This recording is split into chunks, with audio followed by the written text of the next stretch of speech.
Bem-vindos à nossa terceira aula do curso de eletricista residencial e predial. Tipo de fornecimento e tensão. Nas áreas de concessão, se a potência ativa total for até 12.000 watts, fornecimento monofásico, feito a dois fios, uma fase e um neutro, tensão de 127 volts. Acima de 12.000 watts até 25.000 watts, fornecimento bifásico, feito a três fios, duas fases e um neutro, tensão de 127 e 220 volts. Acima de 25.000 watts até 75.000 watts, fornecimento trifásico, feito a quatro fios, três fases e um neutro, tensões de 127 e 220 volts. No exemplo, a potência ativa total foi de 18.700 watts. Portanto, o fornecimento bifásico, pois fica entre 12.000 watts e 25.000 watts. Sendo o fornecimento bifásico, tem-se disponíveis dois valores de tensão, 127 volts e 220 volts. Nota: não sendo área de concessão, o limite de fornecimento, o tipo de fornecimento e os valores de tensão podem ser diferentes do exemplo. Essas informações são obtidas nas companhias de eletricidade da sua cidade. Uma vez determinado o tipo de fornecimento, pode-se determinar também o padrão de entrada. Voltando ao exemplo, potência ativa total, 18.700 watts. Tipo de fornecimento, bifásico. O padrão de entrada deverá atender ao fornecimento bifásico.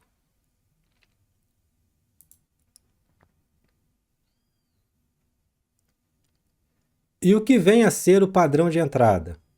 Padrão de entrada nada mais é do que o poste com isolador de rondana, bengala, caixa de medição e haste de terra, que devem estar instalados atendendo às especificações da norma técnica da concessionária, para o tipo de fornecimento. Uma vez pronto o padrão de entrada, segundo as especificações da norma técnica, compete à concessionária fazer a sua inspeção. Estando tudo certo, a concessionária instala e liga o medidor e o ramal de serviço. A norma técnica referente à instalação do padrão de entrada, bem como outras informações a esse respeito, deverão ser obtidas junto à agência local da companhia de eletricidade. Uma vez pronto o padrão de entrada, e estando ligados o medidor e o ramal de serviço, a energia elétrica entregue pela concessionária estará disponível para ser utilizada. Rede pública de baixa tensão. Nós temos o ramal de ligação, o quadro de distribuição, circuitos terminais, o medidor, circuito de distribuição e aterramento.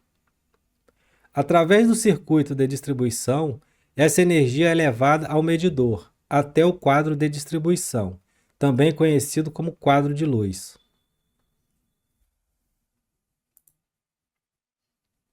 O que vem a ser quadro de distribuição? Quadro de distribuição é o centro de distribuição de toda a instalação elétrica de uma residência. Ele é o centro de distribuição, pois recebe os fios que vêm do medidor. Nele é o que se encontram os dispositivos de proteção. Dele é que partem os circuitos terminais, que vão alimentar diretamente as lâmpadas, tomadas e aparelhos elétricos.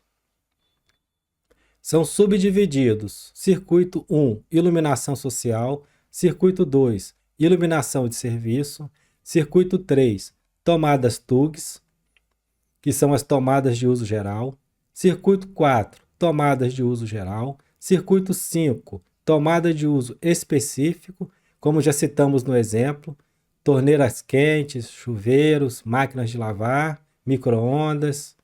Circuito 6, tomada de uso específico, também chuveiros elétricos e outros equipamentos resistivos. O quadro de distribuição deve estar localizado em lugar de fácil acesso e o mais próximo possível do medidor. Isto é feito para se evitar gastos necessários com os fios do circuito de distribuição, que são os mais grossos de toda a instalação e, portanto, os mais caros. Através dos desenhos a seguir, você poderá enxergar os componentes e as ligações feitas no quadro de distribuição. Este é um exemplo de quadro de distribuição para fornecimento bifásico. Temos a proteção, o cabo verde, que é o fio terra, temos a fase, aqui representada com os cabos vermelho, e temos o neutro. Temos o disjuntor diferencial residual, o DR. Temos o barramento de proteção, que deve ser ligado eletricamente à caixa do QD, que é o quadro de distribuição. Temos barramento de interligação das fases entre os disjuntores termomagnéticos. Disjuntores dos circuitos terminais monofásicos. Barramento de neutro. Faz a ligação dos fios neutros dos circuitos terminais com o neutro do circuito de distribuição, devendo ser isolados eletricamente da caixa do QD, do quadro de distribuição. Um dos dispositivos de proteção que se encontra no quadro de distribuição é o disjuntor termomagnético. Vamos falar um pouco a seu respeito. Disjuntores termomagnéticos são dispositivos que oferecem proteção aos fios do circuito, desligando-o automaticamente quando da ocorrência de uma sobrecorrente provocada por um curto-circuito ou sobrecarga. Permitem manobra manual. Operando-o como um interruptor, secciona somente o circuito necessário numa eventual manutenção. Os disjuntores termomagnéticos têm a mesma função que as chaves fusíveis. Entretanto, o fusível se queima, necessitando ser trocado. O disjuntor desliga-se, necessitando-se religá-lo. No quadro de distribuição, encontra-se também o disjuntor diferencial residual, ou então o interruptor diferencial residual. Disjuntor diferencial residual é um dispositivo constituído de um disjuntor termomagnético, acoplado a um outro dispositivo, o diferencial residual. Sendo assim, ele conjuga as duas funções: a do disjuntor termomagnético, a do disjuntor diferencial residual. Protege o fio do circuito contra sobrecarga e curto-circuito. Protege as pessoas contra choques elétricos provocados por contatos direto e indireto.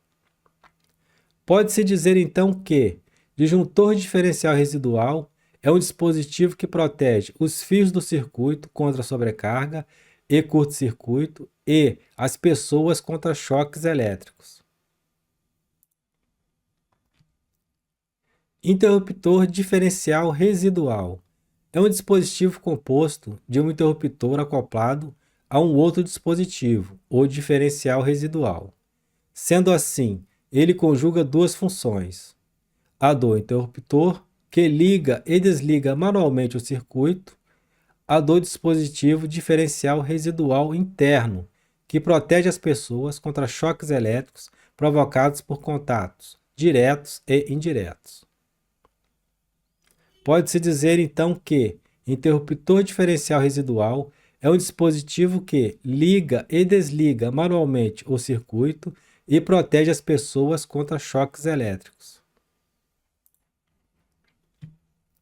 Os dispositivos vistos anteriormente têm em comum o dispositivo diferencial residual, o DR.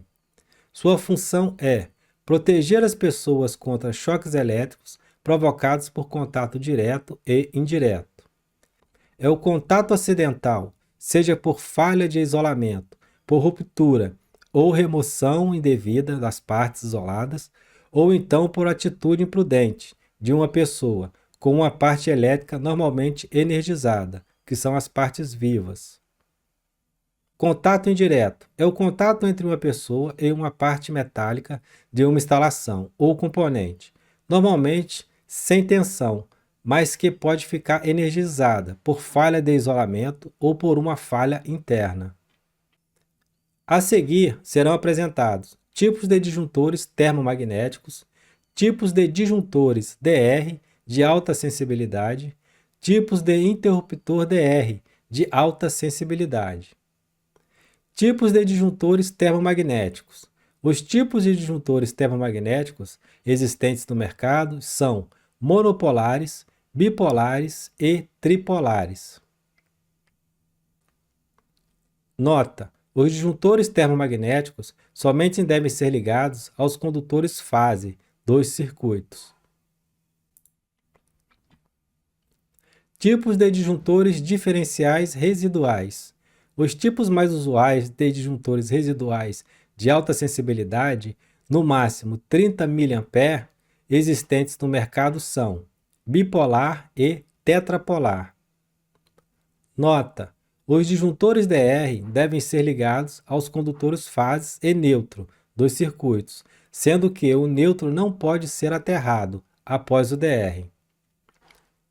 Tipo de interruptor diferencial residual. Um tipo de interruptor diferencial residual de alta sensibilidade, no máximo 30 mA, existente no mercado, é o tetrapolar, existindo ainda o bipolar. Nota: interruptores DR devem ser utilizados nos circuitos em conjunto com dispositivos a sobrecorrente, disjuntor ou fusível, colocados antes do interruptor DR. Os dispositivos vistos são empregados na proteção dos circuitos elétricos, mas o que vem a ser circuito elétrico?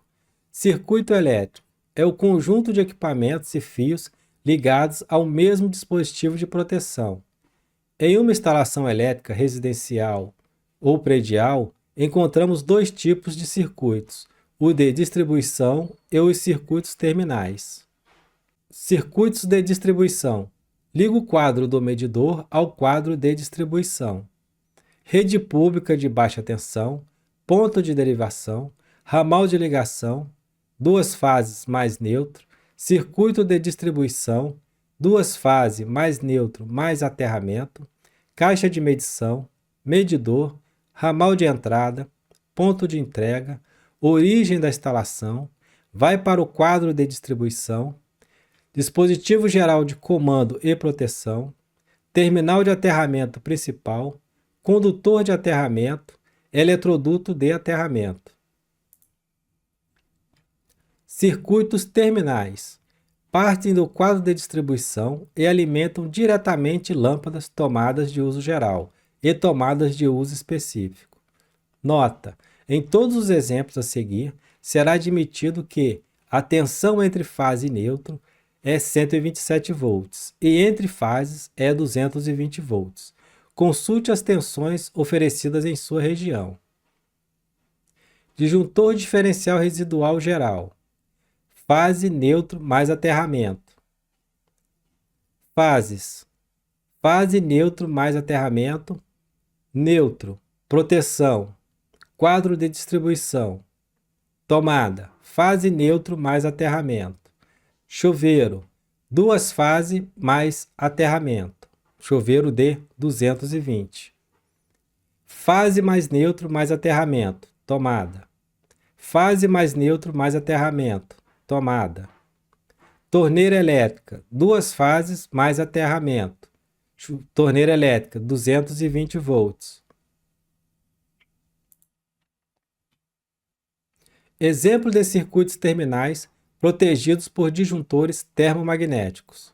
Circuitos de iluminação, constituído de fase e neutro, numa rede de 127 volts. Disjuntor DR, barramentos de proteção, barramentos de neutro. Neutro, fase, retorno. Disjuntor monopolar. Se possível, ligar o condutor de proteção, que é o terra, à carcaça da luminária. Exemplo de circuitos terminais protegidos por disjuntores DR. Circuito de iluminação externa, fase neutro, numa rede de 127 volts. Barramento de proteção, neutro, fase, proteção, retorno, disjuntor diferencial residual bipolar.